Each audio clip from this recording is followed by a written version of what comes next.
ഇറാനുമായിട്ടുള്ള American ആക്രമണം അല്ലെങ്കിൽ യുദ്ധം അത് ശാശ്വതമായി പരിഹരിക്കപ്പെടാനായിട്ടുള്ള ഒരു വെടിനിർത്തൽ ഈ ബുധനാഴ്ച ഇസ്ലാമാബാദിൽ വെച്ച് നടത്താനിരിക്കുകയാണ്. അതായത് രണ്ടാം ഘട്ട വെടിനിർത്തൽ ചർച്ചയെന്ന് പറയാം. വിറ്റ്കോഫും അതുപോലെ തന്നെ ട്രംപിൻ്റെ മരുമകനുമൊക്കെ പോകാനായിട്ട് റെഡിയായിട്ട് പുറപ്പെട്ടു എന്നവരെ കേട്ടു. പക്ഷേ ഇറാൻ പറയുന്നത് ഞങ്ങൾ വരത്തില്ല എന്ന് പറയുന്നത്. ഇറാനല്ല വരത്തില്ല എന്ന് പറയുന്നത്, IRGC ആണ് പറയുന്നത്. അതായത് അവിടെ ഈ കാലിബാഫാണ് കാര്യങ്ങൾ തീരുമാനിക്കുന്നത്, അരകാച്ചി അല്ല എന്നുള്ള ഒരു പരോക്ഷ സന്ദേശം കൂടിയുണ്ട്.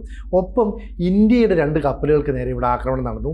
ഇറാൻ്റെ ഒരു കപ്പലിനെ അമേരിക്ക കയറി ആക്രമിച്ചിട്ട് അതിന് പറഞ്ഞ് ഇനി ഒരൊറ്റ കപ്പലും വിട്ടു കൊടുക്കില്ല എന്ന് പറഞ്ഞു. പരോക്ഷമായിട്ട് ചൈനയ്ക്കുള്ള ഒരു പണി കൂടി. ഇതൊക്കെയാണോ ഇപ്പോൾ നടക്കുന്നത്? സത്യത്തിൽ സിനിജി, ഇപ്പം അവിടെ എന്ത് നടക്കുന്നു എന്ന് ആർക്കും അറിയില്ല. ഇറാനും വ്യക്തമായൊരു ധാരണയില്ല. വാളെടുത്തവനൊക്കെ വെളിച്ചപ്പാടാണ്. അമേരിക്കയ്ക്കും കൃത്യമായിട്ട് അറിയില്ല. കാരണം അമേരിക്കൻ പട്ടാളക്കാരനോട് തെക്കോട്ട് പോടാന്ന് പറഞ്ഞാൽ എല്ലാവരും കൂടെ തെക്കോട്ട് പോകാൻ റെഡിയായി കഴിയുമ്പോൾ ട്രംപ് പറയും വേണ്ട, നീ വടക്കോട്ട് പോയാൽ മതി. അപ്പം ഇങ്ങനെയൊക്കെയുള്ള ശുദ്ധ ഭ്രാന്തായിട്ട് ആർക്കും ഇപ്പം അറിയില്ല എന്താ നടക്കുന്നത്. ഒരുപക്ഷെ എന്ത് നടക്കുന്നു എന്നറിയാവുന്ന ഏകരാജ്യം ഇസ്രായേലാണ്. അവർക്ക് തലയ്ക്ക് വെളിവ് നഷ്ടപ്പെട്ടിട്ടില്ല. അവർ കൃത്യമായിട്ട് കാര്യങ്ങൾ ഇൻ്റലിജൻസ് വെച്ച് മനസ്സിലാക്കുന്നു. ബാക്കി നടക്കുന്നതൊക്കെ ഇപ്പോൾ സിനിജി, ഈ ഇൻ്റർനെറ്റിൽ ഇറാൻ സ്ഥിതി ഞാനിങ്ങനെ സെർച്ച് ചെയ്യുമ്പോൾ 2 കൗതുക വാർത്തകളുണ്ട്. അല്പം പരദൂഷണമാണ്, പക്ഷേ അതിപ്പം നെറ്റിൽ വന്ന സ്ഥിതിക്ക് എനിക്ക് പറയുന്നതിന് കുഴപ്പമില്ല. കഴിഞ്ഞ ചർച്ച നടന്നല്ലോ പാകിസ്ഥാനിൽ. ആ ചർച്ചയിൽ വെച്ച് ഈ സ്റ്റീവ് വിറ്റ്കോഫ് ഗാലിബാഫിനിട്ട് ഒരടി വെച്ച് കൊടുത്തു. JD വാൻസ് ഇല്ല, അബ്ബാസ് അറാഗ്ചി ഇരിക്കുന്നു, ഗാലിബാഫ് ഇരിക്കുന്നു, വിറ്റ്കോഫ് ഇരിക്കുന്നു, മറ്റേ ചെറുക്കൻ ജെറാൾഡ് കുഷ്ണർ, ഇയാളുടെ മരുമകൻ. ഇവരുള്ളപ്പോൾ ഗാലിബാഫ് ചോദിച്ചു, അല്ല ഇപ്പോൾ JD വാൻസ് എവിടെ? ഞാൻ JD വാൻസിനോട് സംസാരിക്കാം. അതെന്തടത്തേണ്ടി, നിനക്ക് എന്നോട് സംസാരിച്ചാൽ എന്താണെന്ന് ചോദിച്ചിട്ട് വിറ്റ്കോഫ് ഒറ്റയടി വെച്ച് കൊടുത്തു. ഗാലിബാഫ് ഞെട്ടിപ്പോയി. അന്താരാഷ്ട്ര ചർച്ചകളിൽ ഒരാളെ തല്ലുക എന്നൊക്കെ പറഞ്ഞു കഴിഞ്ഞാൽ എന്ത് പരിപാടിയാണ്? ഞെട്ടിപ്പോയി. എന്താ ചെയ്യേണ്ടതെന്ന് അറിഞ്ഞുകൂടാതെ അയാളുടെ കണ്ണ് നിറഞ്ഞുപോയി. അത്രയും ശക്തമായ അടിയുമായിരുന്നു. അബ്ബാസ് അറാഗ്ചി മിണ്ടാതിരുന്നു, ഒരു പ്രൊട്ടസ്റ്റ് നടത്തിയില്ല. കാരണം ഇറാനിൽ അബ്ബാസ് അറാഗ്ചിക്ക് വിലയില്ല. ഗാലിബാഫ് ഇറാനിലെ അവരുടെ അസംബ്ലിയോ പാർലമെൻറ്റോ എന്തുക്കുന്നോ അതിൻ്റെ സ്പീക്കറാണ്. സിനിജി ഒന്ന് ആലോചിച്ച് നോക്കി, നമുക്ക് വേണ്ടിയിട്ട് നെഗോഷിയേറ്റ് ചെയ്യാനായിട്ട് ഓം ബിർള പോകുന്നു, മോദി പോകുന്നില്ല, ജയശങ്കർ പോകുന്നില്ല, ഓം ബിർളയാണ് പോകുന്നത്, ലോക്സഭാ സ്പീക്കർ. ഇതെന്ത് പരിപാടിയാണ് ഇത്? ലോകത്താരും ഇത് ചോദിക്കുന്നില്ല. എടോ, താൻ ആരാണ്? സ്പീക്കർക്ക് എന്താ ഇവിടെ കാര്യം? അപ്പോൾ സ്പീക്കറാണ് പോകുന്നത്. ഇപ്പോൾ അതിൻ്റെ ഐറണി ആലോചിച്ച് നോക്കി, തമാശ ആലോചിച്ച് നോക്കി. അവർക്ക് ഉണ്ട് എന്ന് അവകാശപ്പെടുന്ന ഒരു കൗൺസിൽ, അതിൻ്റെ സ്പീക്കറാണ് ഗാലിബാഫ്. അയാളാണ് ചർച്ചകൾ നയിക്കുന്നത്. അബ്ബാസ് അറാഗ്ചിക്ക് വിലയില്ല. അയാൾ എന്ത് പ്രസ്താവന ഇറക്കിയാലും അതിൻ്റെ കൗണ്ടറേ IRGCയും ഗാലിബാഫും ഒക്കെ പറയുള്ളൂ. അറാഗ്ചിയോട് താൻ വലിയ ആളൊന്നും കളിക്കണ്ട എന്ന് പറഞ്ഞു.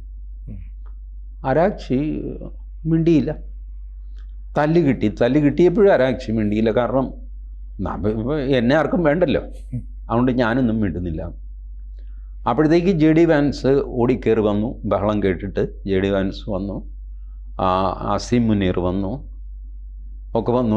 എന്താ പറഞ്ഞു. അപ്പം JD വാൻസ് ഈ വിറ്റ്കോഫിനോടും മറ്റേ ചെറുക്കനോടും പറഞ്ഞു, നിങ്ങൾ അപ്പുറത്ത് പോ, ഞാൻ സംസാരിച്ചോളാം. അങ്ങനെ അവരപ്പുറത്തേക്ക്. വാസ്തവത്തിൽ ഇവരുടെ ചർച്ചയുടെ ഒരു ടേണിംഗ് പോയിൻ്റ് ഈ അടിയായിരുന്നു. ഈ അടിയോടെ ഇറാൻ തീരുമാനിച്ചു, ഇനി ഇവന്മാരുമായിട്ട് ഒരു സന്ധിക്ക് ഞങ്ങൾ തയ്യാറല്ല. പിന്നെ വന്നു പോയല്ലോ എന്ന് വിചാരിച്ചിട്ട് എന്തോ ചായയും പരിപ്പോഴൊക്കെ കുടിച്ചിട്ട് ഇവർ പിരിയായിരുന്നു. പാകിസ്ഥാനും ഒന്നും ചെയ്യാനില്ല. പാകിസ്ഥാനും ഒരു റോളുമില്ല. കസേര പിടിച്ചിട്ട് വെള്ളം കൊണ്ടുപോകാം, പരിപ്പോടെ കൊണ്ടുപോകാം, അല്ലെങ്കിൽ ചാപ്പാട് കൊണ്ടുപോകാം. ഇത്രയൊക്കെ ഉള്ളൂ പാകിസ്ഥാൻ ഇതിൻ്റെ റോൾ. അല്ലാതെ പാകിസ്ഥാൻ എന്ത് ചെയ്യാൻ? അവർക്ക് എന്ത് വിലയാണുള്ളത്? അവർ അമേരിക്കയുടെ ഇങ്ങനെ വൃത്യനായിട്ട് ഇങ്ങനെ നടക്കുന്നു. പ്രധാനമായിട്ട് നമ്മളിവിടെ ഒരുപാട് പേർക്ക് ആവേശമാണ്. കാരണം പാകിസ്ഥാൻ മധ്യസ്ഥനായി, ഇന്ത്യ മധ്യസ്ഥനായില്ല. നരേന്ദ്രമോദിയെ എന്തിനു കൊള്ളാം? വാസ്തവത്തിൽ മധ്യസ്ഥരാവാത്തിൽ ദൈവത്തിന് നന്ദി പറയണം. ഈ കച്ചറയ്ക്കകത്ത് മധ്യസ്ഥനാകുമ്പോൾ നമുക്ക് തട്ട് കിട്ടും. ഇപ്പോൾ ഈ ഗാലിബാഫിന് അടി കിട്ടി എന്ന് പറയുന്ന പോലെ നരേന്ദ്രമോദിയെ തല്ലിക്കഴിഞ്ഞാലത്തെ സ്ഥിതി ആലോചിച്ച് നോക്കി.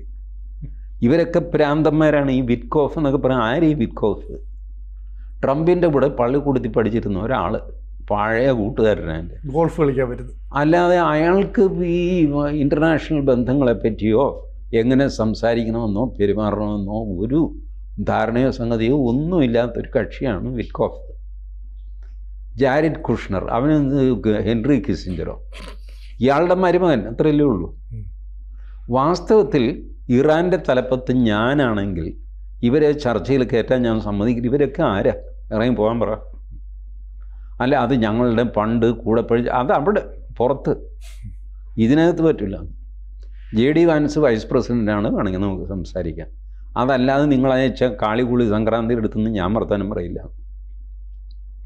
പക്ഷേ ഇത് പറയാൻ ഇറാനും പറ്റില്ല. ഇറാൻ തകർന്ന് തരിപ്പണമായിരിക്കുകയാണ് കേട്ടോ. ഇറാനിൽ ഇപ്പോഴും ഇൻ്റർനെറ്റ് ഇല്ലാത്തത് കൊണ്ട് അവിടെ എന്ത് നടക്കുന്നു എന്ന് ആർക്കും അറിയില്ല. ഒരു കാര്യം, ഈ യുദ്ധം തുടങ്ങുന്നതിന് മുമ്പ് 35,000 പേരെ കൊന്ന ടീമാണ് ഇറാൻ. അത് ആംനസ്റ്റി ഇൻ്റർനാഷണൽ യുണൈറ്റഡ് നേഷൻസിന് കൊടുത്ത റിപ്പോർട്ടിൽ പറയുന്നുണ്ട്. 35,000 അവരുടെ പൗരാവകാശത്തിന് വേണ്ടിയിട്ട് മറ്റേ മുടി പുറത്ത് കണ്ടു, അത് ഇതാ വേറൊരു 10,000, 45,000, 45,000 ആൾക്കാരെ ലോകത്തിന് അറിയാവുന്ന രീതിയിൽ കൊന്നുകളഞ്ഞ ഭരണകൂടമാണ് ഇറാൻ ഭരണകൂടം. അതിനാണ് ഇവിടെ കുറേ പേര് സിന്ദാബാദ് വിളിക്കുന്നത്. ഇവിടെ ആലോചിച്ച് നോക്കിയേ, ഹിന്ദു സമ്പ്രദായങ്ങൾക്ക് മാത്രം അതനുസരിച്ച് മാത്രം ജീവിക്കണം എന്നൊരു ഉത്തരവിറക്കിയിട്ട് അതിനെ ധിക്കരിക്കുന്ന ആരെങ്കിലും ഉണ്ടെങ്കിൽ അവരെയൊക്കെ വെടിവെച്ച് കൊന്ന് നരേന്ദ്രമോദി ഇവിടെ ഭരിക്കുകയാണെങ്കിൽ ആരെങ്കിലും നരേന്ദ്രമോദിയെ സപ്പോർട്ട് ചെയ്യുമോ? ചെയ്യില്ല. പക്ഷേ ഇറാനിലെ ആ താടിക്കാരൻ ഖമനിയെ സപ്പോർട്ട് ചെയ്യാൻ കേരളത്തിലെ ആൾക്കാരുണ്ട്. കേരളത്തിലെ ആൾക്കാർ ഇസ്ലാമാണ്. അതുകൊണ്ട് മറ്റൊരു മതത്തിനും ഇത് പാടില്ല. ഇസ്ലാമിന് ഇതാവാം എന്നുള്ള ന്യായമാണ് കമ്മ്യൂണിസ്റ്റുകാരും ജിഹാദികളും ഒക്കെ പറയുന്നത്. കോൺഗ്രസ്സുകാരും ഒക്കെ അവരുടെ കൂടെയുണ്ട്. ഇസ്രായേലിനെ അനുകൂലിച്ച് പറയുന്നവൻ എന്തോ വലിയ കുഴപ്പക്കാരനാണെന്ന് ഇവർ പറയും. വാസ്തവത്തിൽ ഇസ്രായേൽ ഭാരതത്തിന് എന്ത് ദോഷമാണ് ചെയ്തിരിക്കുന്നത്? ഒന്നും ചെയ്തിട്ടില്ല. എല്ലാ പ്രതിസന്ധിയിലും ഇസ്രായേൽ നമ്മളെ സഹായിച്ചിട്ടേ ഉള്ളൂ. അത് 1962 യുദ്ധത്തിൽ, 65 യുദ്ധത്തിൽ, 71 യുദ്ധത്തിൽ. നമ്മൾ ചെയ്തെന്താണെന്നറിയാമോ? 62 യുദ്ധത്തിൽ ഇസ്രായേലിനോട് നെഹ്റു ആയുധങ്ങൾ വേണമെന്ന് പറഞ്ഞു. ആയുധം അയക്കാമെന്ന് അവർ സമ്മതിച്ചു. അയക്കുന്ന കപ്പലിൽ ഇസ്രായേലിൻ്റെ കൊടി പാടില്ല, അത് ഭാരതത്തിൽ പ്രശ്നമുണ്ടാക്കും. അതും സമ്മതിച്ചു ഇസ്രായേൽ. 65 യുദ്ധത്തിലും ഇസ്രായേൽ ഇത് സമ്മതിച്ചു.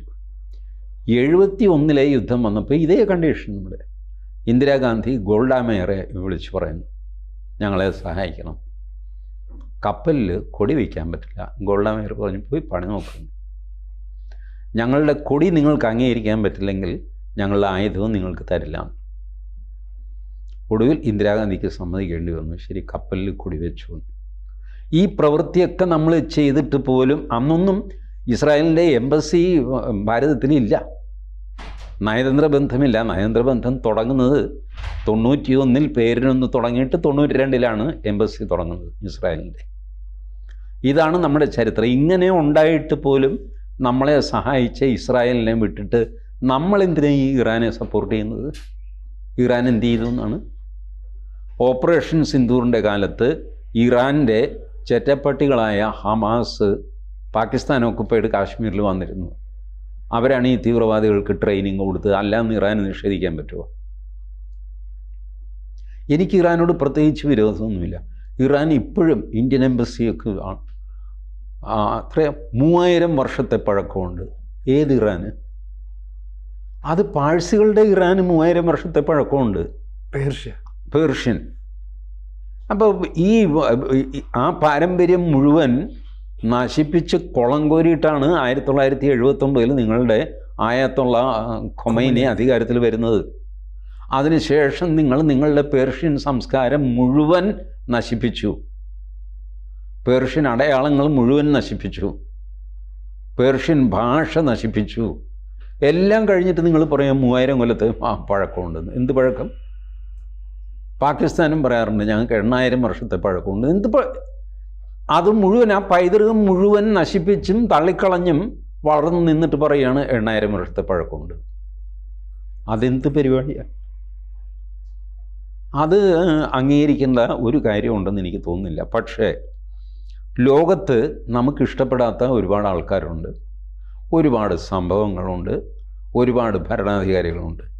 അവരുമൊക്കെ ആയിട്ട് ദിവസവും വഴക്കുണ്ടായിക്കൊണ്ട് നമുക്ക് നിൽക്കാൻ പറ്റുമോ? ഒരുപാട് പേരെ കണ്ടില്ല കേട്ടില്ല എന്ന് വിചാരിക്കേണ്ടി വരും. ഒരുപാട് പേരെ പഴയ കാര്യങ്ങൾ മറന്നു വെച്ചിട്ട് അവരുമായിട്ട് സൗഹൃദം പാലിക്കേണ്ടി വരും. ഇപ്പോൾ അഫ്ഗാനിസ്ഥാൻ താലിബാനല്ലേ, ഇവിടെ നമ്മൾ 33% സംവരണം കൊടുത്ത് സ്ത്രീകളെ ഉദ്ധരിക്കാൻ പോകുമ്പോൾ അവിടെ സ്ത്രീകളെ പുറത്തിറങ്ങാൻ സമ്മതിക്കാത്തവനാണ് താലിബാൻ. ആ താലിബാൻ സർക്കാരുമായിട്ട് നമ്മൾ സഹകരിക്കുന്നു, ചെയ്യുന്നില്ലേ? ചെയ്യുന്നുണ്ട്. അത് താത്വികമായൊരു സഹകരണമല്ല. അത് അവർ സ്ത്രീകളോട് ചെയ്യുന്നതിന് സപ്പോർട്ട് ചെയ്യലോ ഒന്നുമല്ല. നമുക്ക് സ്ട്രാറ്റജിക്കായിട്ട് അഫ്ഗാനിസ്ഥാന് നമുക്ക് ആവശ്യമാണ് പാകിസ്ഥാനെ ഞെരുക്കാനായിട്ട്.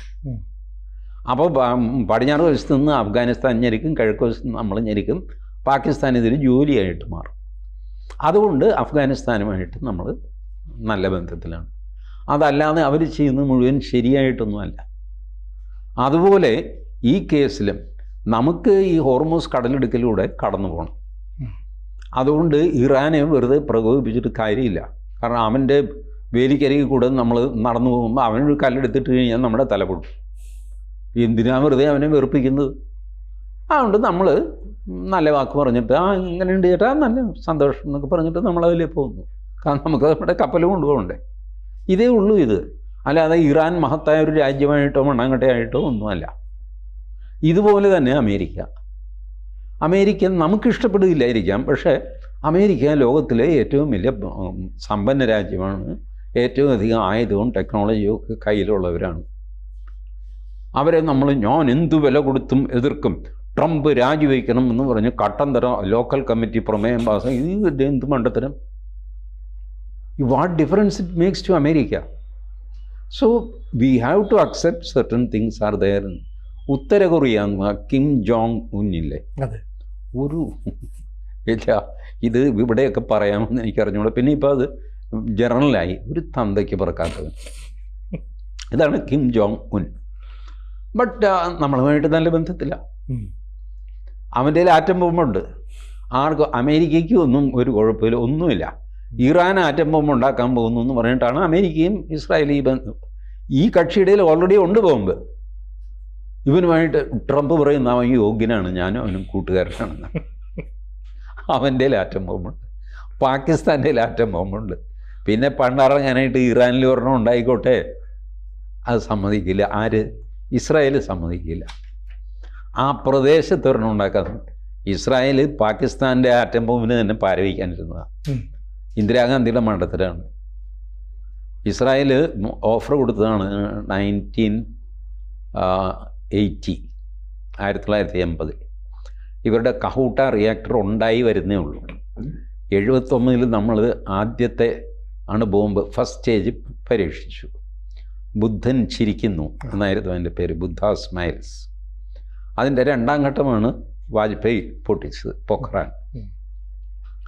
അപ്പോൾ അന്ന് ഇസ്രായേൽ ഇന്ദിരാഗാന്ധിക്ക് ഓഫർ കൊടുത്തു, ഇവർ റിയാക്ടർ ഉണ്ടാക്കുന്നുണ്ട്, താമസിയാതെ അവർ ഇന്ത്യക്കൊപ്പം എത്തും, ഞങ്ങളത് പൊട്ടിച്ചു തരാം, നിങ്ങളൊന്നും അറിയണ്ട, ഞങ്ങൾക്ക് റീഫ്യൂവൽ ചെയ്യാൻ ഒരു സൗകര്യം തന്നാൽ മതി. അപ്പോൾ ഇസ്രായേലിൽ നിന്ന് പറന്ന് ഇവിടം വരെ വരണ്ടേ, കഹൂട്ട വരെ പാകിസ്ഥാൻ്റെ ഉള്ളിൽ കയറണം. അപ്പോൾ അന്ന് ഈ air to air refueling technology വന്നിട്ടില്ല 1980. ആകാശത്ത് വെച്ച് തന്നെ ടാങ്കർ വന്നിട്ട് വിമാനത്തിലേക്ക് ഫ്യൂൽ അടിക്കുന്ന ഏർപ്പാട് അത് ഡെവലപ്പായിട്ടില്ല. എവിടെയെങ്കിലും ഇറങ്ങിയിട്ട് റീഫ്യൂൽ ചെയ്യണം.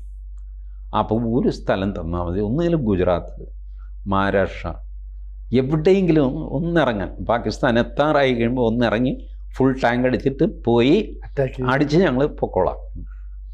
4 വർഷം ഇന്ദിരാഗാന്ധി അത് വെച്ചുകൊണ്ടിരുന്നു, ഇങ്ങനെ തട്ടിക്കളിച്ചു. ഇവിടുത്തെ മുസ്ലിങ്ങൾക്ക് എന്ത് തോന്നും? പാകിസ്ഥാനിലെ അണുബോംബ് നിർമ്മാണശാല തകർത്ത് കഴിഞ്ഞാൽ ഇവിടുത്തെ മുസ്ലിങ്ങൾക്ക് എന്ത് തോന്നും എന്ന് പറഞ്ഞാൽ ഫൈനലി വേണ്ടാന്ന് പറഞ്ഞു, പറ്റില്ല എന്ന് പറഞ്ഞു. അത് ചെയ്തിരുന്നെങ്കിൽ ഇന്ന് ഈ പാകിസ്ഥാൻ ഈ കളി കളിക്കുക. ഇപ്പം ഇന്ദിരാഗാന്ധി വലിയ ആളാണെന്ന് പറഞ്ഞ് അങ്ങനെയൊന്നും അല്ല. ആ സ്ത്രീ കാണിച്ചു കൂട്ടിയ മണ്ടത്തരങ്ങൾക്ക് കയ്യും കണക്കില്ല. യുദ്ധം ജയിച്ചത് മനേക്ഷയുടെ കഴിവുകൊണ്ട്. കാരണം ഇവർ പറഞ്ഞതനുസരിച്ച് മനേക്ഷ യുദ്ധം ചെയ്തിരുന്നെങ്കിൽ നമ്മൾ വെള്ളത്തിലായനെ. 6 മാസം മുമ്പ് മനേക്ഷയുടെ ഒരു യുദ്ധം ചെയ്യാൻ പറഞ്ഞു, ബംഗ്ലാദേശ് യുദ്ധം. 6 മാസം മുമ്പ് മനേക്ഷ പറ്റില്ല എന്ന് പറഞ്ഞു.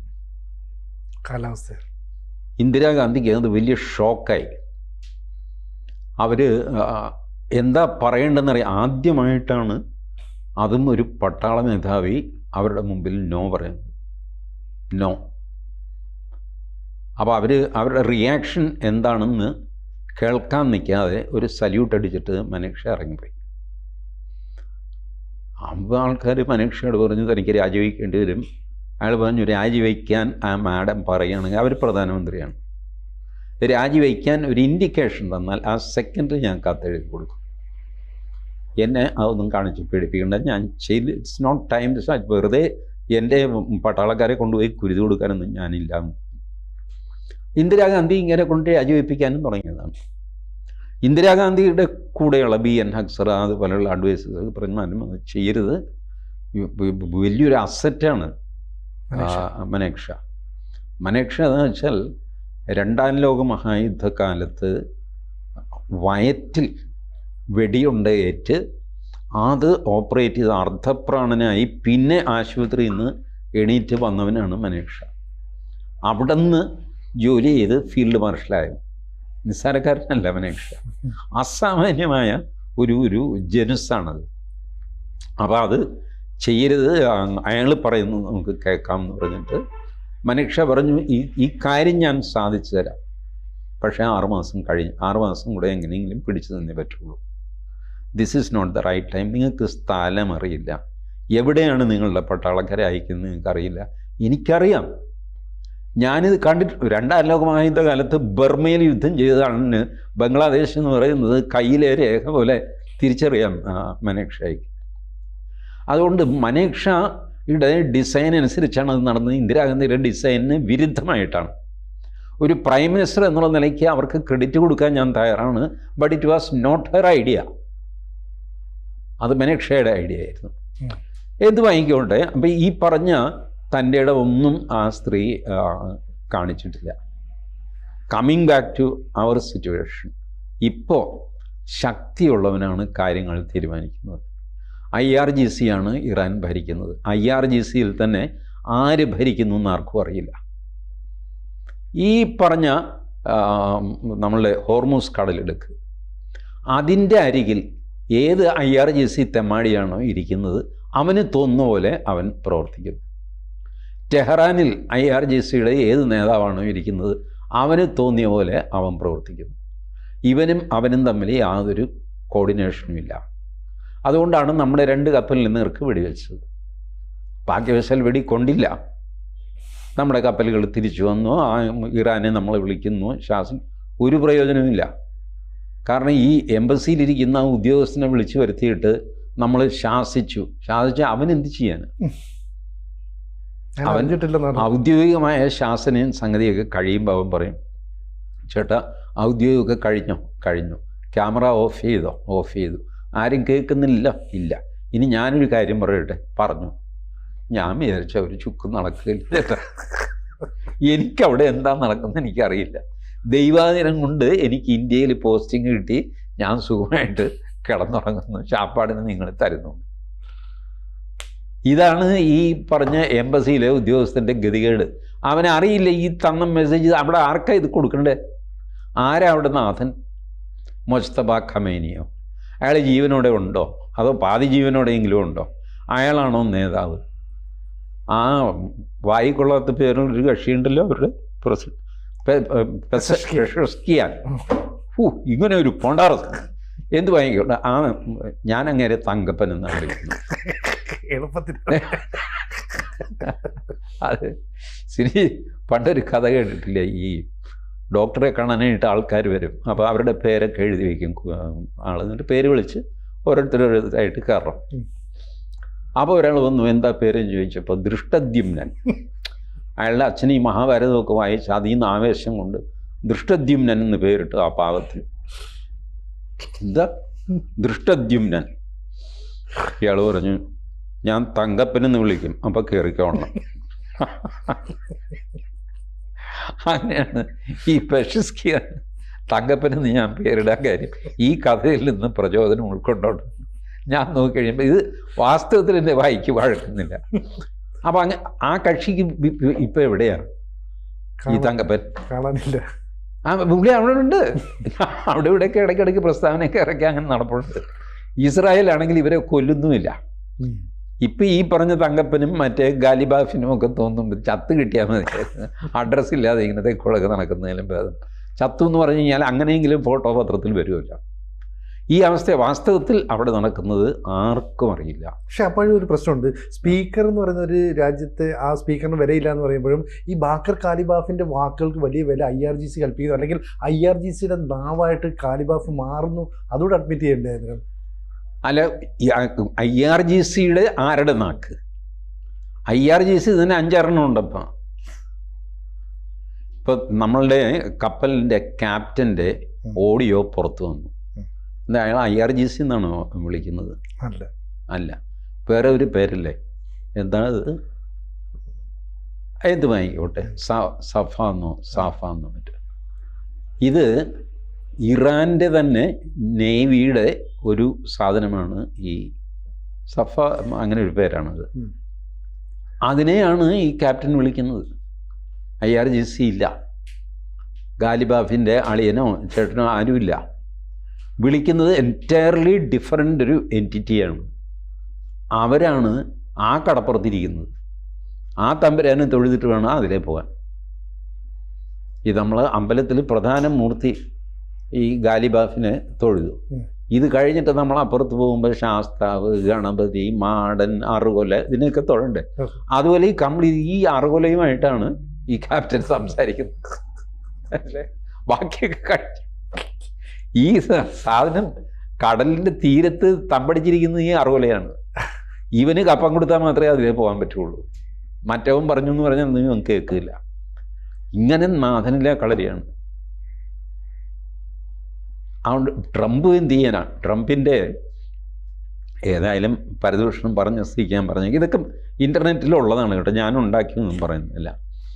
നെറ്റിൽ തപ്പി നോക്കുക. അമേരിക്കൻ പട്ടാളക്കാർ ഈ അവരുടെ USS നിമിറ്റ്സ് വലിയ വിമാനവാഹിനി കപ്പലാണ്. ഭീകരമായ ആ മിസൈൽ, അതിൻ്റെ കൂടെ വിമാനങ്ങൾ, അതിൻ്റെ കൂടെ ചെറുതരം ഫൈറ്റർ കപ്പലുകളൊക്കെ ആയിട്ട് വലിയ സംവിധാനം. ശാപ്പാടില്ല. ശാപ്പാട് കൊടുത്തതിൻ്റെ ഒരു ഫോട്ടോ ഒരു പട്ടാളക്കാരി അവളുടെ അമ്മയ്ക്ക് അയച്ചു കൊടുത്തു. അമ്മ ഇതാണ്, ഞാനിതിനകത്ത് പട്ടണങ്ങളെന്ന് ചാകുമെന്നൊക്കെ പറഞ്ഞു. ആകെ ഒരു തവി ചെളി പോലത്തെ ഒരു സാധനം, അതെന്തോ വേവിച്ച ഇറച്ചിയാണ് പോലും. പിന്നെ ഒരു 10 ക്യാരറ്റിൻ്റെ കഷ്ണം, അതും വേവിച്ചത്. ക്യാരറ്റ് എന്ന് പറഞ്ഞാൽ ഒരു വിരലിൻ്റെ വണ്ണമുള്ള ചെറിയ ക്യാരറ്റ്, അതിങ്ങനെ അരിഞ്ഞിട്ടത്. ഈ സാധനമാണ് ആ പെങ്കൊച്ചിന് തിന്നാൻ കൊടുത്തിരിക്കുന്നത്. USS നിമിറ്റ്സ്. USS എബ്രഹാം ലിങ്കൺ, അതിൽ നിന്നൊരു പട്ടാളക്കാരൻ അയാളുടെ ഭാര്യയ്ക്ക് ഞാൻ പട്ടിണി കിടന്ന് ചത്തടി എന്നൊക്കെ പറഞ്ഞിട്ട് അയാളൊരു മെസ്സേജും ഫോട്ടോയും അയച്ചിരിക്കുന്നു. അയാൾക്കും ഇതേ സാധനം. ഇത് കൂടാതെ നമ്മുടെ ഈ ചെരുപ്പിൻ്റെ സോള് പോലത്തെ ഒരു ഐറ്റം കണ്ടു, അത് എന്തോ ഇറച്ചി എന്തോ ചെയ്തു. ഇതൊന്നും തിന്ന് വയറ് നിറയില്ല. ഞാനതുകൊണ്ട് കഴിഞ്ഞ ദിവസമല്ലേ 40 മിനിറ്റ് ട്രംപ് മോദിയുമായിട്ട് സംസാരിച്ചത്. 40 മിനിറ്റ് എന്ത് സംസാരിക്കാനാണ്? സാധാരണഗതിയിൽ 40 മിനിറ്റ് മനുഷ്യർ സംസാരിക്കുന്നത് വല്ല പരദൂഷണമല്ലോ വരുമ്പോഴാണ്. ഞാൻ സുനിയെ വിളിച്ചിട്ട് മറ്റേ അവനെ പണ്ട് എനിക്കറിയാമെന്ന് പറഞ്ഞ് ഇങ്ങനെ. ഇതല്ലാതെ പറയാനുള്ള കാര്യം 2 രാഷ്ട്രത്തലവന്മാർ തമ്മിൽ പറയേണ്ട കാര്യമാണെങ്കിൽ 40 മിനിറ്റൊന്നും സംസാരിക്കാൻ ഉണ്ടാവുമെന്ന് എനിക്ക് തോന്നുന്നില്ല. പിന്നെ എന്താ സംസാരിച്ചത്? ഞാൻ വിചാരിക്കുന്നത് ഈ കപ്പലിലെ പട്ടിണി. കാരണം ഇത് US നേവിയുടെ ഡെലിവറി ഡിപ്പാർട്ട്മെൻറ്റിനോട് പത്രക്കാർ ചോദിച്ചു, ഇങ്ങനെ ഈ ഫോട്ടോ പുറത്തു വന്നിരിക്കുന്നു, നിങ്ങൾ പട്ടാളക്കാർക്ക് ചാപ്പാട് കൊടുക്കുക, എന്ത് പരിപാടിയാണ്? അപ്പോൾ അവർ പറഞ്ഞു, ഇല്ല, അത് ഡെലിവറിയുടെ വിമാനം പറക്കാൻ പാടില്ല എന്ന് പറഞ്ഞിട്ട് ഗൾഫ് കൺട്രീസിൻ്റെ മുകളിൽ കൂടെ വിമാനങ്ങൾ പോകണമെങ്കിൽ എന്തോ പ്രത്യേക പെർമിഷനൊക്കെ എടുക്കണം. അതൊന്നും കിട്ടിയിട്ടില്ല, അതൊന്നും നോക്കാനും ചോദിക്കാനും ആരുമില്ല. അപ്പോൾ ഇവർ വിമാനം പറപ്പിക്കാതെ, വിമാനം പറപ്പിച്ച് വേണം ഭക്ഷണം അവിടെ കൊണ്ടുചെല്ലാൻ ഈ പ്ലെയിനിൽ, അല്ല കപ്പലിൽ. അപ്പോൾ എൻ്റെ വിചാരം ഈ ഭക്ഷണത്തിനുള്ള ഏർപ്പാട് പുള്ളി പറഞ്ഞ് മോദിയെ ഏൽപ്പിച്ച് കാണും. എൻ്റെ ചേട്ടാ, ഡെയിലി ഒരു 15,000 പേർക്ക് ഭക്ഷണം കൊടുക്കണം, സ്പീഡ് ബോട്ടിൽ കൊണ്ടുചെന്നിട്ട് ഞങ്ങളുടെ കപ്പലിലൊന്ന് എത്തിക്കണം. ചേട്ടൻ വിചാരിച്ചാൽ ഇത് നടക്കുള്ളൂ, നമ്മളെ കൈപിടിയരുത്. നമ്മുടെ ആൾക്കാർ പട്ടിണിയായിപ്പോൾ സമരം ചെയ്യുമോ? അവർ പട്ടാളക്കാർക്കും വിശക്കുമല്ലോ. അപ്പോൾ ഏതെങ്കിലും ഒരു പഴയിടം നമ്പൂതിരിയോട് പറഞ്ഞിട്ട് ഡെയിലി ഒരു 15,000 പേർക്ക് ചാപ്പാട് കൊടുക്കാനുള്ള ഏർപ്പാട് ചെയ്യണം. മോദി പറയും, താനീ ഈ വലിയ വർത്തമാനമൊക്കെ പറഞ്ഞിട്ട് ഈ എൻ്റെ പൊന്നെ അമേരിക്കയിൽ നിന്ന് ചാപ്പാട് കൊണ്ടുവന്ന് കപ്പലിൽ കൊടുക്കാൻ പറ്റുമോ? എടോ, കപ്പലിൽ കഞ്ഞി വയ്ക്കാറില്ലേ? അല്ലെ, കഞ്ഞി വയ്ക്കാറുണ്ട്, അതിന് സാധനം വേണ്ടേ? അരിയും പലചരൊക്കെ. സിനുജി 289 ദിവസമായി USS ജെറാൾഡ് ഫോർഡ് വെള്ളത്തിൽ കിടക്കുക, ഉപ്പുവെള്ളത്തിൽ. 289 days. അതിൻ്റെ കാര്യം പറഞ്ഞാൽ നാറ്റക്കേസാണ്. അത് ഗ്രീസിൽ കൊണ്ടുപോയി റിപ്പയർ ചെയ്തില്ലേ? റിപ്പയർ ചെയ്ത് എന്താണെന്നറിയാമോ? കക്കൂസുകളാണ്. 350 കക്കൂസാണ് ജെറാൾഡ് ഫോർഡിലുള്ളത്. അതിൽ 100 എണ്ണം വർക്ക് ചെയ്യുന്നു, 250 എണ്ണം ഫ്ലഷ് വർക്ക് ചെയ്യുന്നില്ല, മറ്റേത് പൊളിഞ്ഞു പോയി, വെള്ളം വരുന്നില്ല, അതില്ല ഇതില്ല, കംപ്ലൈൻ്റ്.